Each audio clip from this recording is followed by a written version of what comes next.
नमस्कार, very good morning. नमस्ते भारत में अब वक्त है सिर्फ 60 सेकंड में पूरी खबर समझने का। यानी हर दिन सुबह सिर्फ 60 सेकंड में हम आपको पूरी खबर से अपडेट करेंगे। और सबसे पहले बात करते हैं इस वक्त की ताजा और बड़ी खबर की। और बड़ी खबर यह है कि पाकिस्तान ने लगातार 11वें दिन सीज फायर तोड़ा के बीती रात कुपवाड़ा, बारामूला, पुंछ, अखनूर में फायरिंग की गई पाकिस्तान की ओर से। राजौरी, मेंढर, नौशेरा और सुंदरबनी में फायरिंग पाकिस्तान की तरफ से की गई है। फायरिंग का हालांकि भारतीय सेना की ओर से मुंह तोड़ जवाब दिया गया पाकिस्तान को। राजौरी, मेंढर, नौशेरा और सुंदरबनी में पाकिस्तानी सेना की ओर से लगातार 11वें दिन सीज फायर तोड़ा गया है और भारतीय सेना की ओर से भी पाकिस्तान को मुंह तोड़ जवाब दिया गया। दरअसल पाकिस्तान इस वक्त खौफजदा है, बौखलाया हुआ है। पहलगाम हमले के बाद से एक एक दिन पाकिस्तान पर बहुत भारी है। उसे डर है हिंदुस्तानी बदले का, बारूदी बारिश का। और पाकिस्तान का यह डर और ज्यादा बढ़ गया है क्योंकि रक्षा मंत्री राजनाथ सिंह ने पहलगाम हमले पर बड़ा बयान दिया है। उन्होंने कहा कि प्रधानमंत्री नरेंद्र मोदी जी को सब अच्छी तरह से जानते हैं। देश जैसा चाहता है पहलगाम हमले का जवाब वैसा ही होगा।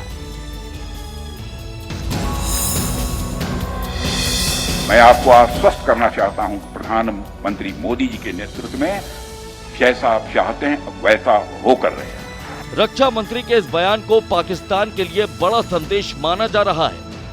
देश की सीमाओं की सुरक्षा सुनिश्चित करना और मेरा यह दायित्व है कि अपनी सेना के साथ मिलकर देश के ऊपर आंख उठाने वालों को मुंहतोड़ जवाब दूं।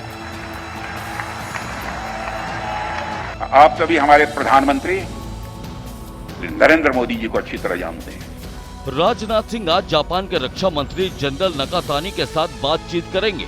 ये बैठक सुबह 10:30 बजे साउथ ब्लॉक में होगी। पहलगाम आतंकी हमले पर चर्चा होगी, द्विपक्षीय संबंधों पर भी चर्चा होगी, रक्षा औद्योगिक सहयोग बढ़ाने पर भी विचार विमर्श होगा। पहलगाम हमले के बाद रक्षा मंत्री राजनाथ सिंह कई देशों के रक्षा मंत्रियों के सामने पहलगाम हमले को लेकर भारत का पक्ष रख चुके हैं। यूपी कांग्रेस के अध्यक्ष अजय राय के बयान पर बवाल मचा हुआ है। अजय राय ने टॉय प्लेन दिखाकर सरकार पर सवाल उठाए तो पलटवार में बीजेपी ने आरोप लगा दिया कि हिंदुस्तान में कांग्रेस पार्टी पाकिस्तान का एजेंडा चला रही है। अजय राय ने टॉय प्लेन में नींबू मिर्ची लटकाकर सरकार पर तंज कसा और सरकार से सवाल पूछा कि आतंकियों के खिलाफ राफेल का इस्तेमाल कब होगा। हर कांग्रेस नेता हमारी फोर्सेस को अपमानित कर रहा है, डीमोरलाइज कर रहा है या पाकिस्तान को कवर फायर दे रहा है। इसीलिए आज स्पष्ट हो चुका है कि इंडियन नेशनल कांग्रेस एक पाकिस्तानी कांग्रेस हो चुकी है जो आसिफ मुनीर का एजेंडा चला रही है और आसिफ मुनीर का स्पोक्स पर्सन बन चुकी है। अजय राय के बयान के बाद कांग्रेस पर सवाल उठने लगे तो प्रियंका गांधी का ये जवाब आया।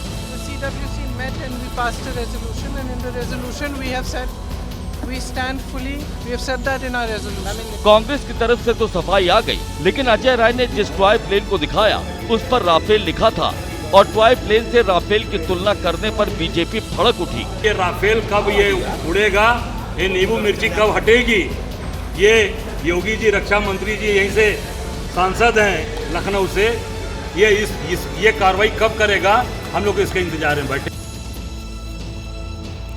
पहलगाम आतंकवादी हमले के 14 दिन हो गए हैं, लेकिन देश में इसे लेकर सियासत पुरजोर हो रही है। कांग्रेस पार्टी ने सरकार की मंशा पर फिर से सवाल उठाए हैं तो असद उद्दीन ओवैसी ने मौत का बदला पाकिस्तान से लेने की बात कही है। एक तरफ कांग्रेस सरकार के फैसले का समर्थन करने की बात कह रही है तो दूसरी तरफ एक्स पर वीडियो पोस्ट कर सरकार की मंशा पर सवाल भी खड़े कर रही है। कांग्रेस ने सवाल किया है, पीएम मोदी ने सऊदी अरब से लौटकर क्या किया? वो बिहार में रैली करने गए, मुंबई की वेब समिट में हिस्सा लिया, केरल जाकर पोर्ट का उद्घाटन किया, जबकि राहुल गांधी कश्मीर गए, घायलों से मिले, मृतकों को श्रद्धांजलि दी, सर्वदलीय बैठक की, लेकिन सरकार कोई बड़ा एक्शन नहीं ले रही है। पहलगाम की घटना के लिए जो भी मुंहतोड़ जवाब पाकिस्तान को देना है उसके लिए भारत पूरी तरह तैयार है। और राहुल गांधी जी ने कहा, खरगे साहब ने कहा, न सिर्फ संपूर्ण विपक्ष लेकिन 140 करोड़ एकजुट हैं। वहीं ओवैसी ने भी पाकिस्तान के खिलाफ सख्त कार्रवाई करने की मांग की है। पाकिस्तान को समझाने का वक्त कम हो चुका है। मैं बड़ी जिम्मेदारी के साथ जज्बात में लाए बगैर कह रहा हूँ कि ये वक्त जवाब देने का। समाजवादी पार्टी ने तो पीओके को वापस लेने की मांग कर दी है। उपराष्ट्रपति जगदीप धनखड़ ने पहलगाम हमले को लेकर बड़ा बयान दिया है। उन्होंने कहा है कि ये चुनौतीपूर्ण हालात जरूर हैं, लेकिन भारत के पास मजबूत नेतृत्व है जो पाकिस्तान को कड़ा जवाब देगा। उपराष्ट्रपति जगदीप धनखड़ ग्वालियर में थे, जहां से उन्होंने पहलगाम आतंकी हमले को लेकर बड़ा बयान दिया। उन्होंने कहा कि राष्ट्रहित से बढ़कर कुछ भी नहीं होता, हमेशा देश को सबसे ऊपर रखना चाहिए। किसानों को जो भी सहायता मिले, इन्फ्लेशन करेक्टेड होना चाहिए। 6,000 रुपये प्रति वर्ष, अभी 6,000। कोई भी अर्थशास्त्री कहेगा 6,000 रुपये की जो कीमत शुरू की गई थी। उपराष्ट्रपति ने देश के किसानों का भी मुद्दा उठाया और कहा कि किसान को जो भी सहायता मिले वो महंगाई की दर के आधार पर होनी चाहिए। उपराष्ट्रपति ने केंद्र सरकार और कृषि मंत्री शिवराज सिंह चौहान की तारीफ भी की। उन्होंने कहा कि हमें किसान को गले लगाना होगा और किसानों से बातचीत करनी होगी। आज भारत के सामने पहलगाम की चुनौती है। ये दूसरी बात है कि आज के दिन भारत को सबल है, हमारा नेतृत्व कुशल है। योग गुरु बाबा रामदेव ने मुसलमानों को लेकर विवादित बयान दिया है और साथ ही बाबा रामदेव ने यह भी कहा कि भारत के सामने पाकिस्तान कहीं नहीं टिकता है।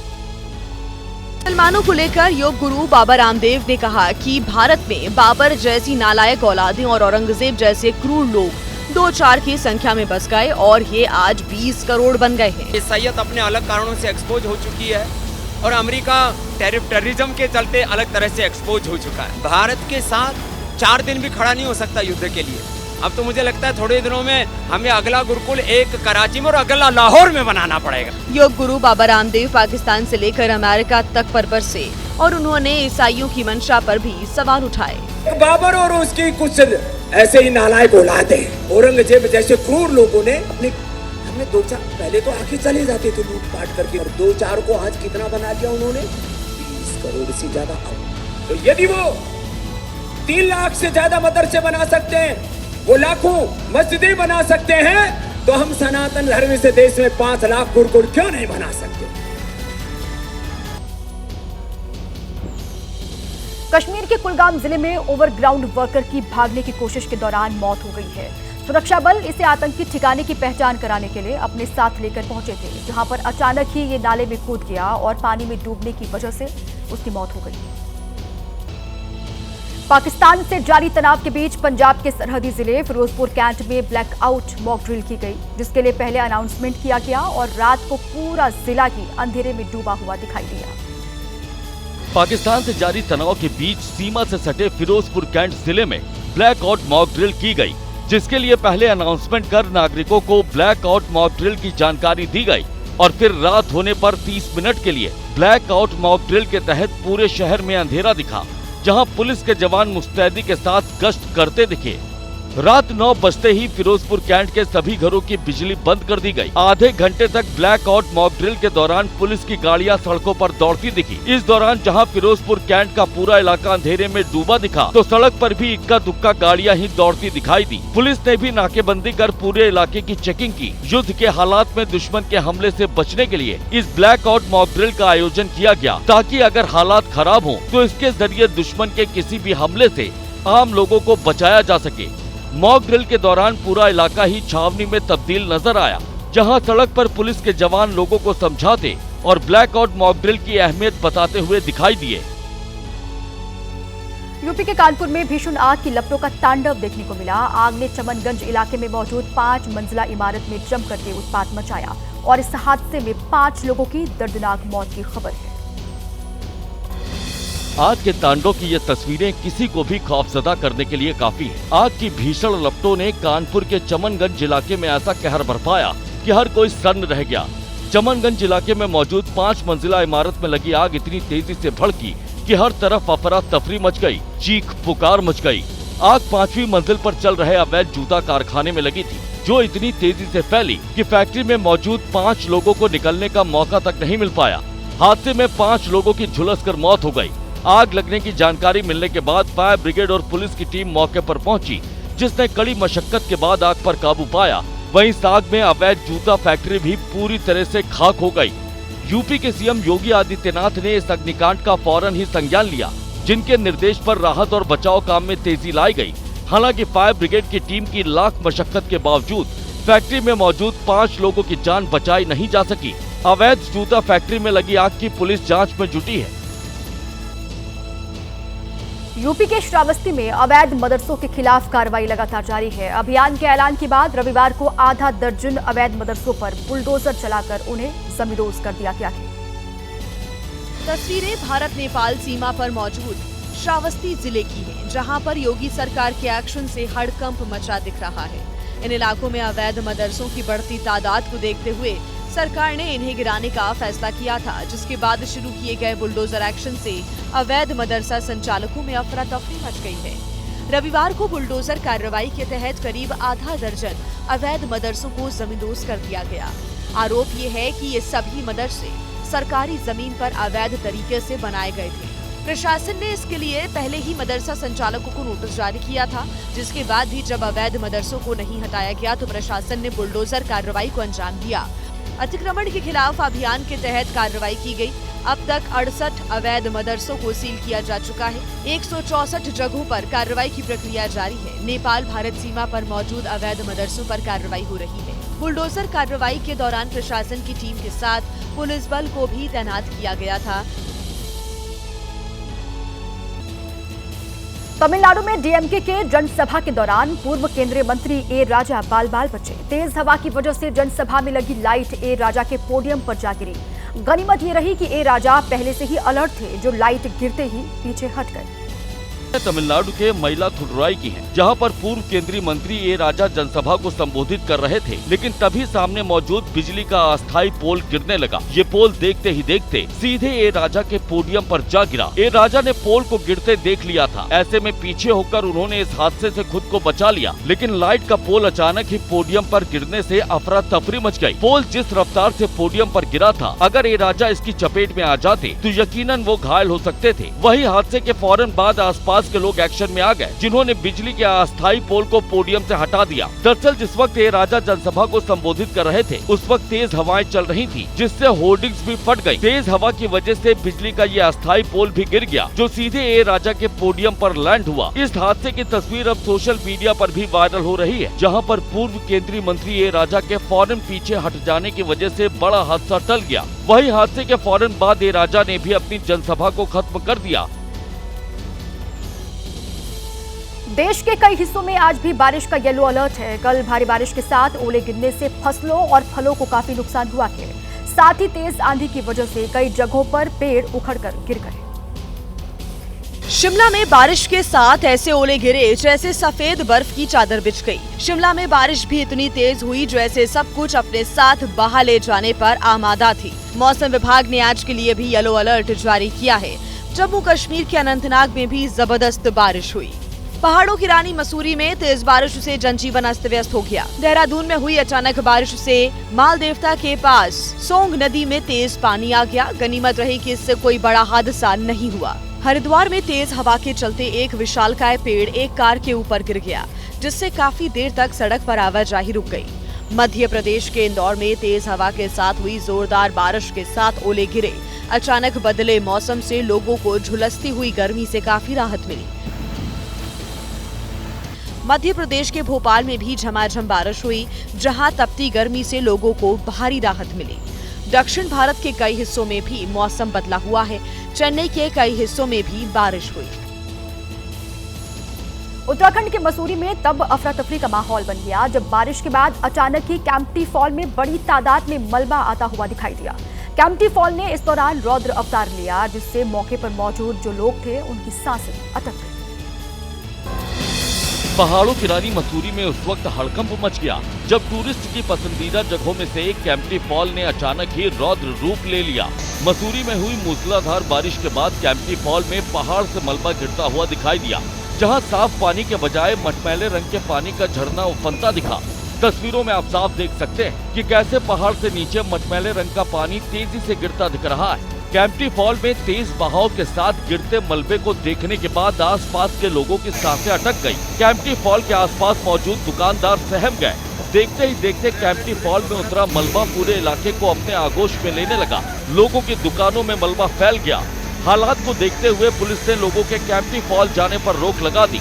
हालांकि 2 घंटे के भीतर ही कैंपटी फॉल अपने पुराने अंदाज में वापस लौट आया। मूसलाधार बारिश की वजह से मसूरी में कई जगह हालात अस्त व्यस्त दिखाई दिए, जहां पर लैंडस्लाइड होने से भी हालात खराब दिखे, जिसके बाद ट्रैफिक को रोक दिया गया। मध्य प्रदेश के देवास में बड़ा हादसा टल गया। बारिश के बाद यहां चट्टानें खिसक गई और माता के मंदिर के आसपास बड़े बड़े पत्थर गिरने लगे। पत्थर गिरने की वजह से यहां पहुंचे हुए श्रद्धालु भी सहमे हुए दिखाई दिए। देवास में रविवार को अचानक हुई बारिश के बाद माता टेकरी के पहाड़ की चट्टानें खिसक गई, जिसके बाद पहाड़ी से बड़े बड़े पत्थर नीचे गिरने लगे। ये पत्थर नीचे मौजूद अष्टभुजा माता और कालिका माता के मंदिर के पास गिरे, जिससे श्रद्धालुओं के बीच हड़कंप मच गया। जैसे ही पत्थर गिरने शुरू हुए तो तेज आवाज हुई, जिससे श्रद्धालुओं को संभलने का मौका मिल गया। जो जहां था वो वहीं खड़ा हो गया और कुछ ही देर में मंदिर के आसपास कई बड़े पत्थर गिरे हुए दिखाई दिए। बड़ी चट्टानें टूटकर नीचे आने से श्रद्धालुओं में डर भी देखने को मिला, जो अब प्रशासन से मांग कर रही हैं कि मंदिर आने वाले भक्तों की सुरक्षा के लिए जरूरी उपाय किए जाएं। यहाँ पे बारिश के कारण बड़े बड़े पत्थर है, चट्टानें ऊपर से गिरी हुई ये दिख रही सामने। जिस तरह से अचानक ही बारिश और ओले गिरने से टेकरी माता पहाड़ पर चट्टानें दरकती दिखी, उससे काफी देर तक मंदिर के आसपास अफरा तफरी मची रही। वहीं गनीमत रही कि इस हादसे में किसी श्रद्धालु को चोट नहीं आई। तो कहीं पर बारिश तो कहीं गर्मी से लोगों का बुरा हाल है और गर्मी बढ़ने के साथ ही आग लगने के मामलों में भी इजाफा हो रहा है। तेलंगाना के सिकंदराबाद में SBI बैंक में आग लगने से हड़कंप मचा, तो वहीं यूपी के उन्नाव में चलती कार में आग लगने से अफरा तफरी का माहौल बन गया। भीषण आग ने तेलंगाना के सिकंदराबाद में जमकर उत्पात मचाया, जिसने देखते ही देखते बिल्डिंग की चौथी मंजिल को अपने आगोश में ले लिया। तेजी से फैली आग की लपटों ने चौथी मंजिल पर मौजूद SBI बैंक को जलाकर खाक कर डाला। आग लगने से हुआ यह हादसा सिकंदराबाद के प्यातरी सेंटर के पास हुआ, जहां बिल्डिंग की चौथी मंजिल पर मौजूद SBI बैंक में अचानक ही आग के शोले भड़के और देखते ही देखते इन शोलों ने भीषण लपटों का रूप अख्तियार कर लिया। आग लगने की जानकारी मिलने पर फायर टेंडर की कई गाड़ियां मौके पर पहुंच गई, जहां फायर ब्रिगेड वाले भी भीषण आग देखने के बाद खौफजदा हो गए। आग को बुझाने के लिए फायर ब्रिगेड की टीम को कड़ी मशक्कत करनी पड़ी। हालांकि कुछ ही घंटों में आग पर पूरी तरह काबू पा लिया गया। आग की लपटों का कहर यूपी के उन्नाव में भी देखने को मिला, जहां आगरा लखनऊ एक्सप्रेसवे पर चलती कार में अचानक ही आग भड़क उठी। गनीमत रही कि सवार लोग वक्त पर कार से कूद गए, जिसकी वजह से उनकी जान बच गई, जहां आग ने कुछ ही देर में इस कार को जलाकर खाक कर दिया। रिश्वत लेने के मामले में गिरफ्तार राजस्थान के विधायक जय कृष्ण पटेल को आज कोर्ट में पेश किया जाएगा। एंटी करप्शन ब्यूरो विधायक की कस्टडी रिमांड की अपील कर सकता है और विधायक को रिश्वत लेने के मामले में ACB ने गिरफ्तार किया है। राजस्थान के इतिहास का ये पहला मामला है जब कोई विधायक रिश्वत लेते रंगे हाथों पकड़ा गया। एंटी करप्शन ब्यूरो ने विधायक की गिरफ्तारी की जानकारी विधानसभा स्पीकर को भी दे दी है। इन माइंस के बारे में MLA साहब ने कोई प्रश्न लगाए हैं विधानसभा में, तो प्रश्न लगाए उस एवज में इनको अप्रोच किया MLA साहब ने। विधायक जय कृष्ण पटेल ने अवैध खनन के मामले में विधानसभा में 3 प्रश्न लगाए थे, जिससे डरकर खनन कराने वाले ने विधायक से संपर्क किया और उन प्रश्नों को वापस लेने के एवज में विधायक से 2.5 करोड़ रुपए की डील हुई। परिवादी रविंदर सिंह बांसवाड़ा गए और वहाँ पे भी इन्होंने 1 लाख रुपया MLA साहब को दिया था। वो सारा रिकॉर्डेड है। जय कृष्ण पटेल बांसवाड़ा से विधायक हैं और अवैध खनन का मामला उनके विधानसभा क्षेत्र से सैकड़ों किलोमीटर दूर है। ACB का दावा है कि विधानसभा में बार बार सवाल उठाकर उन्होंने कारोबारी से रिश्वत मांगी थी। बिहार में विधानसभा चुनाव से पहले विपक्ष ने रणनीति बनाने की कवायद तेज कर दी है। कलकत्ता में महागठबंधन में शामिल दलों के नेताओं की बैठक हुई, जिसमें सीट बंटवारे समेत कई अहम मुद्दों पर चर्चा की गई। तो JDU ने भी साफ कहा है कि NDA नीतीश कुमार की अगुवाई में ही चुनाव लड़ेगा और जीतेगा भी। महागठबंधन की बैठक पटना के दीघा रिजॉर्ट में हुई। मीटिंग में RJD से तेजस्वी यादव, VIP के मुकेश सहनी, कांग्रेस और वामपंथी दलों के नेता शामिल हुए।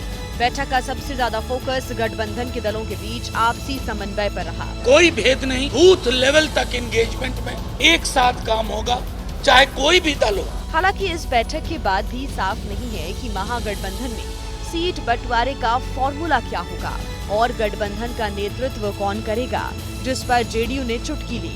हाई इंडिया अलायंस है, तो लोकसभा में देख लिए आप। जेडीयू ने फिर कहा कि एनडीए नीतीश कुमार की अगुवाई में ही चुनाव लड़ेगा। नीतीश ने एक बार फिर साफ किया कि वो फिर कहीं नहीं जाने वाले हैं। बीच में इधर उधर एक दो जगह कुछ हुआ, लेकिन कभी हम लोग इधर उधर कहीं नहीं जाएंगे। हमको बनाए कौन? श्रद्धेय अटल बिहारी वाजपेयी जी। असदुद्दीन ओवैसी भी बिहार के दौरे पर थे, जहां उन्होंने मजबूती से चुनाव लड़ने का दावा किया।